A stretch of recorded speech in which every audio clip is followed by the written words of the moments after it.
सभी को मेरा प्रणाम, सभ्य जनाला स्वागत।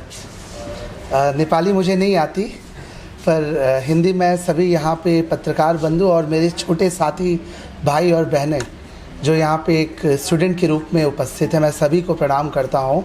मैं वाराणसी का रहने वाला हूँ, भारत का वो आध्यात्मिक शहर, एज आप सभी जानते होंगे, काशी। और काशी के नाम पे ही हमारी फाउंडेशन का काशियाना नाम पड़ा, जिसका एक ही उद्देश्य था। महात्मा बुद्ध ने पंचशील सिद्धांत दिया था। पंचशील सिद्धांत पे आखिरी सिद्धांत उनका नशा मुक्ति था।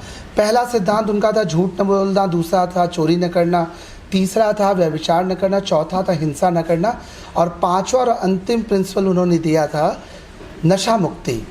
और बुद्ध आपके नेपाल के लुम्बिनी में जन्मे थे, जो आपके हैं, और वो वाराणसी आते हैं। सारनाथ जब वो बुद्धत्व को प्राप्ति होती है तो बनारस आते हैं, और उन्होंने अपने छात्रों को, अपने 5 शिष्यों को उन्होंने पंचशील सिद्धांत दिया था। और उसी सिद्धांत को आगे बढ़ाते हुए हमारी काशियाना फाउंडेशन, जो इसकी स्थापना 2014 में, जब मैं ग्रेजुएशन सेकेंड ईयर में था, तब मैंने इसके एक नींव रखी थी, जिसका उद्देश्य था बनारस के घाटों को नशा मुक्त करना।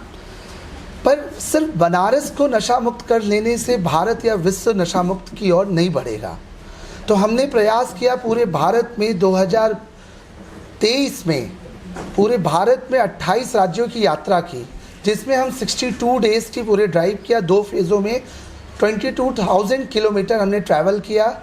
2 कार से हम थे, इनोवा से 10 लोगों की टीम थी, जिसका लक्ष्य था नशा मुक्त भारत। और उस दौरान हमने 62 दिनों में 22,000 किलोमीटर ट्रैवल किया, जिसमें हम 28 राज्य, 5 यूनियन टेरिटरीज़, और साथ ही साथ मोर देन 500 प्रोग्राम हमने उस यात्रा में किया। और तभी हमने संकल्प लिया था कि भारत ही नहीं अपितु पूरे विश्व में नशा मुक्ति का अलग जगह। According to WHO and UNESCO और यूनिसेफ ये कहता है कि भारत क्या पूरे विश्व में 75% जो हीनियस क्राइम होते हैं उसके नींव में ड्रग्स होता है। और आप अगर 1-2 केसेस की मैं बात करूं, चाहे बनारस की बात करूं, चाहे दिल्ली की बात करूं, या नेपाल के काठमांडू या पोखरा में जितने भी हीनियस क्राइम होते हैं, अगर आपने सुना होगा कि बेटे ने अपने पिता को मार दिया या उसको हत्या कर दिया, या किसी दीदी या किसी बहन के गैंगरेप हुआ या हीनियस क्राइम हुआ, तो उसके मूल में जब आप जाएंगे तो पता चलेगा कि उस जो कल्प्रिट था, जो विक्टिम था, वो कहीं ना कहीं वो नशा किया हुआ था। तो वो नशा जो है, जो अल्कोहल है या जो ड्रग्स है, वो हमारी संस्कृति तो नहीं हो सकती। फॉर एग्जाम्पल लीजिए, अगर हम अकॉर्डिंग टू कृष्णा की बात करें तो कृष्ण का यदुवंश कुल जो नष्ट हुआ वो भी मदिरा की वजह से हुआ। आप इस पूरे पैमाने को देखें, पूरे विश्व स्तर की अगर हम बात करें तो नशा नाश का कारण है, और उससे जीत पाना सिर्फ और सिर्फ युवा साथी कर सकते हैं। अब वो कैसे करेंगे, मैं एक छोटी सी कहानी बताऊं, फिर क्या है D30, और फिर मैं आप सभी का धन्यवाद प्रकट करूंगा। एक जंगल में आग लगती है, आप सभी ने कहानियाँ, आप सभी को पसंद होगा। एक जंगल में खूब आग लगती है, आगे की लपटें बहुत ऊंचाइयों तक जाती है, पूरा जंगल जलता रहता है। एक पेड़ पे, और आपने देखा होगा लिप्टस का पेड़ बहुत लंबा होता है, उसके ढाल पर एक कौवा बैठा रहता है और देखता है कि जंगल में आग लपटी है, और थोड़े से जंगल से दूर 200 मीटर दूर पे एक नदी होती है। एक छोटी सी गौरैया, आप लोग गौरैया को जानते होंगे, गौरैया क्या करती है, कभी इधर उस नदी के पास जा रही है और कुछ ले के आके जंगल की आग में वो डालती है। तो 2 बार 3 बार उसको कौवा देखता है, फिर कौवा पूछता है हंस के कि हे गौरैया, ये तुम क्या कर रही हो? क्या तुम्हारी 4 बूंद पानी से क्या ये आग बुझेगी इतनी बड़ी आगे? तो वो गौरैया जो कहती है, वो the moral of the story ये है, और हम कैसे देश या विश्व को नशा मुक्त करेंगे, उस पूरे कहानी का जो सूक्ष्म जो आंसर निकल के आता, मोरल निकल के आता, वो है, वो गौरैया कहती है प्यार से कि हे कौवा, मुझे पता है कि मेरे 4 बूंद पानी से ये जंगल की आग तो नहीं बुझेगी, परंतु ये स्मरण रहे, ये ज्ञात रहे, ये विदित रहे कि जब भी जंगल की आग का इतिहास लिखा जाएगा, तब मेरे उस पानी के जंगल को बुझाने का योगदान लिखा जाएगा। उसी भांति जिस भांति आपने राम सेतु की कहानी पढ़ी होगी, जब राम सेतु बनने के लिए तैयार होने के लिए सभी वानर, जो वानर सेना होते हैं प्रभु श्री राम के, वो सब कोई पत्थर डालता है, कोई राम लिख के डाल रहा है, कोई बड़े बड़े चट्टान डाल रहा है, तो लक्ष्मण और राम खड़े होते हैं और प्रभु श्री राम लक्ष्मण से कहते हैं, हे लक्ष्मण, वो देखो वो गिलहरी क्या कर रहा है, वो बार बार देख रहा हूँ, वो बालू पे जा रहा है, फिर वो समुद्र के पास जा रहा है, फिर जहाँ पे पत्थर है उसके बीच में वो कार्य कर रही है। तो वो जब राम पहुँचते हैं गिलहरी के पास और पूछते, हे गिलहरी भैया, ये बताओ कि तुम ये कर क्या रहे हो। तो गिलहरी कहती है कि मैं इस राम सेतु में योगदान दे रही हूँ। वो कौन सा योगदान? गिलहरी रूपी योगदान। तो इतिहास जो होता है, हो सकता है हमारे कहने से, हमारे इस अभियान से नशा मुक्त नेपाल या नशा मुक्त भारत या विश्व नशा मुक्ति की ओर नहीं बढ़ेगा, परंतु हमारा जो प्रयास होना चाहिए वो शुरुआती अक्षरों से होना चाहिए। और एक बहुत ही अच्छी पंक्ति है, आप सभी ने सुना होगा, कौन कहता है आसमान में सुराख नहीं होती, कौन कहता है कि आसमान में सुराख नहीं होती, एक पत्थर तो तबीयत से उछालो यारो। तो इन सभी पंक्तियों से हमें ये सीख मिलती है कि हमें एक प्रयास करना चाहिए। हमारे बीच में कई छोटी बहनें बैठी हुई हैं, भाई बैठे हैं जो कि डॉक्टर, अभी इन लोगों ने बताया कि शायद साइंस के स्टूडेंट हैं आप सभी। ये सभी जब डॉक्टर्स कल को बनेंगे तो इनको पता है कि अ ड्रॉप ऑफ एल्कोहल या जो टोबैको हम यूज़ करते हैं वो कैंसर का कारण होता है। सरकारें तमाम आपको पैसे दे रही हैं, आप उससे इलाज कर सकते हो। 90% तो बचने की चांस नहीं है अगर सेकंड और थर्ड स्टेज पे आ गए। अगर बच भी गए टोबैको से आपका फेस कट जाएगा। ईश्वर ने इतनी खूबसूरत शक्लें सबकी बनाई हैं, सब कोई अपने अपने में स्मार्ट है। क्या आप चाहते हैं कि एक टोबैको आपका कैंसर का कारण बने? नहीं चाहेंगे। मैं क्या करने जा रहा हूँ अब उस पर चर्चा करता हूँ, फिर उसके बाद जो आपके पत्रकारों के क्वेश्चन होंगे हम उससे लेंगे। आपके पास सभी के पास ये पोस्टर होगा, आप देखिए D30, where D denoted de addiction and disability and where 30 denoted summit of 30 countries. अब कौन से 30 देश, ये भी एक प्रश्न बनता है। तो वो 30 देश जिनको WHO ने कहा है कि मोर एडिक्टेड कंट्री बन चुके हैं, वो अपने अपने देश ड्रग्स से और अल्कोहल से त्रस्त हैं। तो हमने एक प्रोग्राम लॉन्च किया था 4 नवंबर 2023 इंडिया के होटल द ललित में, जिसमें हमने, आपने फ़ोटो वगैरह देखा होगा अंदर जो हमारी ग्लिम्स है, आप प्रोग्राम के अगर देख पाएंगे तो डिफरेंट कंट्री की डेलीगेशन आई थी और इस पर उन्होंने अपने अपने देशों में नशा मुक्ति को लेके क्या चल रहा है और नशे से होने वाले दिव्यांगता में क्या हो रहा है, उसको लेके ये पूरे अभियान को, पूरे कार्यक्रम को हमने किया। D30 में 3 पैनल होते हैं, 3 सेशन में हम प्रोग्राम करते हैं। पहला जो होता है ओपनिंग सेरेमनी होता है, जिसमें VVIPs, कुछ पॉलिटिकल, कुछ डॉक्टर्स और कुछ सेलिब्रिटी उसकी ओपनिंग सेरेमनी करते हैं। दूसरा एक्सपर्टाइज होता है जो कि डॉक्टर्स पैनल होता है। तीसरा आप जैसे कुछ जर्नलिस्ट, कुछ इन्फ्लुएंसर और कुछ यूथ जो कि समाज में एक अलग अलग जगह रहे हैं, they are the change maker of the society, वो यूथ पैनल पे, यूथ कॉन्क्लेव में बैठते हैं और तीनों पैनलिस्ट में ये चर्चाएं होती हैं कि भारत ही नहीं अपितु विश्व के ये 30 देश कैसे नशे से लड़ रहे हैं।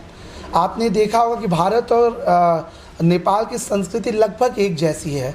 मैं तो जब यहाँ काठमांडू के गलियों में घूम रहा था तो मुझे बताने में हर्ष हो रहा है कि मुझे तो लगा मैं बनारस और गोदलिया और सिगरा और ये चांदमारी और 80 घाट के गलियों में भ्रमण कर रहा हूँ। वही ऐतिहासिक, वही होली सिटी जो हमारा बनारस है, वही आपका काठमांडू है। तो आज एक ब्रदरहुड की तरह, एक जैसे नेबरहुड है वैसे ही हमारे साथी, जैसा कि मैं परिचय करा दूँ, आप आशीष जी हैं, आप हमारे, आपके काठमांडू से बड़े भाई जो कि कोऑर्डिनेटर हमारे इवेंट के, दुर्गेश जी जो कि बेंगलोर से चल कर आए हैं, आकाश जी बनारस से हैं और आप दिवानंद जी आप भी बेंगलोर से हैं। हम लोग की 5 लोगों की ये टीम जो कि पिछले 4 दिनों से काठमांडू में सभी युवा साथी, अब तक तकरीबन 50 NGO ग्रुप जो कि कार्य कर रहे हैं काठमांडू इवन नेपाल को चेंज करने के लिए, उनके साथ संवाद किया। आज 5वें दिन हम आप सभी पत्रकारों से संवाद कर रहे हैं। एक पत्रकारों में आप लोगों ने पढ़ा होगा कि एक अकबर इलाहाबादी हैं, भारत के बहुत फेमस रहे। उन्होंने कहा था जब खींचो ना कमान से ना तलवार निकालो, जब तोप मुकव्विल हो तो अखबार निकालो। अर्थात ये होता है कि तलवार को कमान में रहने दो, जब तोप भी न काम करे तो अखबार निकालना, मतलब पत्रकार को। और पत्रकार आज जो देश के या जो विश्व के वो आईना है। अगर आज समाज में युद्ध हो रहा है या कोई मैसेज मिल रहा है तो ये आप जैसे देवतुल्य पत्रकारों की वजह से। हमारी भी पौराणिक कथाओं में नारद जी हुआ करते थे, वो दुनिया के विश्व के पहले जर्नलिस्ट थे जिन्होंने मैसेंजर ऑफ गॉड भी हम कह सकते हैं। मैं एक पंक्ति हर अपने कार्यक्रमों में सुनाता हूँ। आपने महाभारत अगर सुना होगा तो महाभारत में जो गीता का सार होता है, हम उसी विषय वस्तु के साथ हम अपने फाउंडेशन का कार्य कर रहे हैं। और वो संस्कृत का श्लोक है, यदा यदा ही धर्मस्य ग्लानिर्भवति भारत अभ्युत्थानम अधर्मस्य तदात्मानं सृजाम्या परित्राणाय साधुना विनाशकाय च दुष्कृता धर्म संस्थापनाय संभवामि युगे युगे। अर्थात जब धर्म पे, समाज पे, बहनों पे, साधुओं पे या अधर्मी जब अत्याचार करेंगे तब आप जैसे युवा साथी कभी माँ काली का रूप लेके, कभी कृष्ण का रूप लेके आप जन्म लेंगे। और उर्दू की एक पंक्ति है, आप सभी पत्रकार ने सुना होगा, कितने अवतार हुए, कितने पैगंबर आए, पर तू ना आया तेरे पैगाम बराबर आए। तो मैसेंजर ऑफ गॉड्स जो हैं वो ऑलवेज आते हैं, वो बस चेहरे बदलते हैं। हो सकता है यहाँ पे जो पीछे बैठी हुई हमारी दीदी हैं उनके रूप में कोई देवी जन्म ले, कोई मेरा पीछे बैठा हुआ भाई जो अभी स्माइल कर रहा है हो सकता है आके नेपाल काठमांडू का एक दिन प्रधानमंत्री बने। तो चेंजेस होता है वो स्वयं से होता है। महात्मा बुद्ध ने कहा था अपदीपो भव, आप अपने प्रकाश स्वयं बनिए। मेरे बीच में कुछ इस्लामिक दीदी बैठी हुई हैं, इनसे भी ये पूरे इस्लाम में कहा गया है कि अल्कोहल और ड्रग्स हराम है। आप कई इस्लामिक कंट्रियों को देखिए, वहाँ पे ड्रग्स अवेलेबल नहीं है, पर वो कौन भाई हैं, वो कौन बहनें हैं जो नशे का सेवन कर रहे हैं। हमें उसकी जड़ में जाना होगा। और आपने बॉलीवुड की कई फिल्में भी देखी होगी, उसमें एक विषय आता है, अमिताभ बच्चन का एक पुराना मूवी है, शायद शराबी समथिंग करके वो पिक्चर था, और उसमें गाने का एक प्रसंग आता है और अमिताभ जी एक बॉटल लेते हैं और कहते हैं नशा शराब में होती तो नाचती बॉटल ना।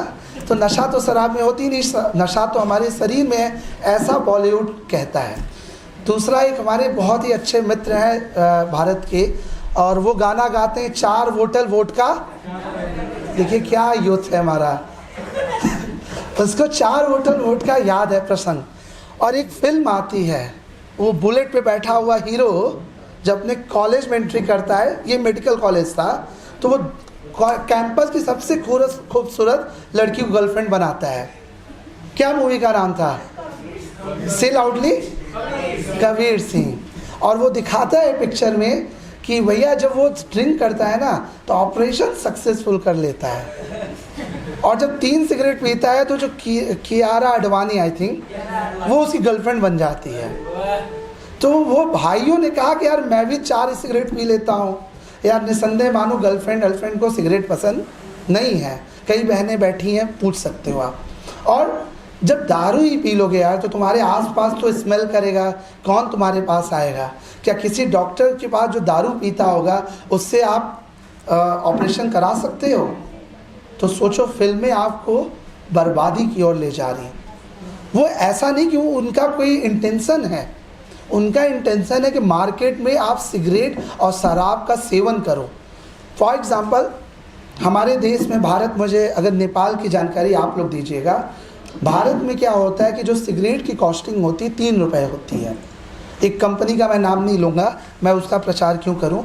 तो 3 रुपये की सिगरेट पे गवर्नमेंट ऑफ इंडिया टैक्सेस लगा के उसको 18 रुपये में बेचती है। सोचो जेबें किसकी हल्की हो रही हैं? आप सभी के ना। और जेब इधर से 12-13 रुपये टैक्स ले रही गवर्नमेंट, उधर से जब आप इनटेक करते हो तो आपके लंग्स, आपके लिवर, आपके किडनी, आपके ये जो आपका थ्रॉट होता है, इसके माउथ कैंसर के चांसेस। अगर लड़कियां लेती हैं तो जो आजकल आपने एक ट्रेंड देखा होगा कि जिन लड़कियां ने अल्कोहल लेना शुरू किया है, उनके जब बच्चे होते हैं तो कहीं ना कहीं मेंटल डिसऑर्डर या समथिंग जो भी होता है वो होते हैं। साइंस के स्टूडेंट्स बैठे हैं, कुछ बीच की लड़कियां हंस रही हैं, तो आप कभी भी अपने साइंस के स्टूडेंट से पूछना या किसी डॉक्टर से पूछना, ये फैक्ट है। आप फैक्ट से पीछे नहीं हट सकते। लड़के जो सिगरेट ले रहे हैं उनकी एज जो ड्यूरेशन है वो कम है। हो सकता है अभी आपको अच्छा लग रहा होगा, पैसे आपकी एक तो जेब ढीली हो रही है, और मान लो कि अगर सब कुछ सही रहा और आपको एट द एज ऑफ 45 आपकी शादी हुई हुई 30 के एज में आपने शादी किया और 45 की एज में आपको कैंसर हो गया, आपका बच्चा उस वक्त मात्र 8 साल का रहा। माता पिता जिस उम्र में माता पिता का सपना होता है 60-65 साल की उम्र रहेगी उस वक्त आपके पिता की, 65 से 70, वो इंतज़ार करेगी माँ कि अब मेरा बेटा एक गिलास पानी लेकर आएगा और मैं उस देवलोक जाने की तैयारी करूं। परंतु होता क्या है उस दौर में, बेटा कैंसर से मरता है एट द एज ऑफ 45, और जिस बेटे को कंधे देना था अपने पिता को, वो पिता उस बूढ़े पैरों से लाठी लेकर 4 लोगों को बुलाकर और वो कंधा देता है। उस पिता के बारे में सोचिए, एक माँ के दर्द को समझिए। उस पत्नी के बारे में सोचिए जिस पत्नी ने आपके साथ जीवन के हर लास्ट लम्हे को बिताने के लिए उसने आपसे विवाह किया था, पर आप उसको 45 साल की उम्र में छोड़ के जा रहे हो। आपके छोटे छोटे बच्चों का क्या होगा? तो जो भी नशा कभी भी आपके लिए अच्छा नहीं हो सकता। तो हमारा उद्देश्य था इसी अभियान को लेकर नेपाल के होटल हयात जो कि काठमांडू में आपके उपस्थित है, हम 10 नवंबर 2024 दिन रविवार को एक कॉन्फ्रेंस कर रहे हैं जिसमें अलग अलग देश के लोग उपस्थित हो रहे हैं। उसमें डॉक्टर्स पैनल एक्सपर्ट्स बैठेंगे, इंटरनेशनल कुछ डेलीगेशन आ रही है, म्यांमार से हैं, श्रीलंका से हैं, बांग्लादेश से हैं, नेपाल, इंडिया, यूक्रेन और सभी कई कंट्री से लोग आएंगे। और उसका उद्देश्य है कि विश्व को नशा मुक्त बनाएं। जैसा कि आप हमारे बोर्ड पे भी, बैकड्रॉप पे भी आप उसको स्पष्टीकरण देख पा रहे होंगे। तो हमारा आने का उद्देश्य, आप सबसे मुखातिब होने का उद्देश्य यही था कि हम आप सबके बीच में नशा मुक्त विश्व को लेकर एक अभियान चलाएं। और मैं अपील करता हूं, जो आज सिगरेट पीते हो, कुछ पत्रकार भाई, कुछ जो भी बहनें भाई, वो आज से क्विट करें। एक बार कोशिश करिए, 1 दिन, 2 दिन, 4 दिन, 10 दिन लगेगा और आप आने वाले समय के हीरो होंगे। You are the real celebrity of our youth. क्योंकि युवा जो है आज वो समाज में इतिहास बदलने की बात सोच रहा है। पर मैं 2 दिन से मैं काठमांडू हूँ, मेरे इंडिया में भी कई ऐसे जगह हैं। मैं आपके सबसे खूबसूरत जगह थामिल में 3 दिन लगातार गया। तो थामिल में मैंने देखा कि रात होते वहाँ के युवा, तो मुझे लगता है आसमान को ज़मीन में लाने की शक्ति रखते हैं, पर वो अपने बस में नहीं है। जो उनको पता ही नहीं वो क्या बोले जा रहे हैं, वो क्या किए जा रहे हैं। और ये मत सोचिए कि उनको आपसे प्रेम है जिन्होंने बार और ये सब खोल के रखा है। आप जाकर देखिए तो वो आपसे सिर्फ पैसे बनाने के लिए यहाँ पे मिलते हैं, मीट एंड ग्रीट करते हैं।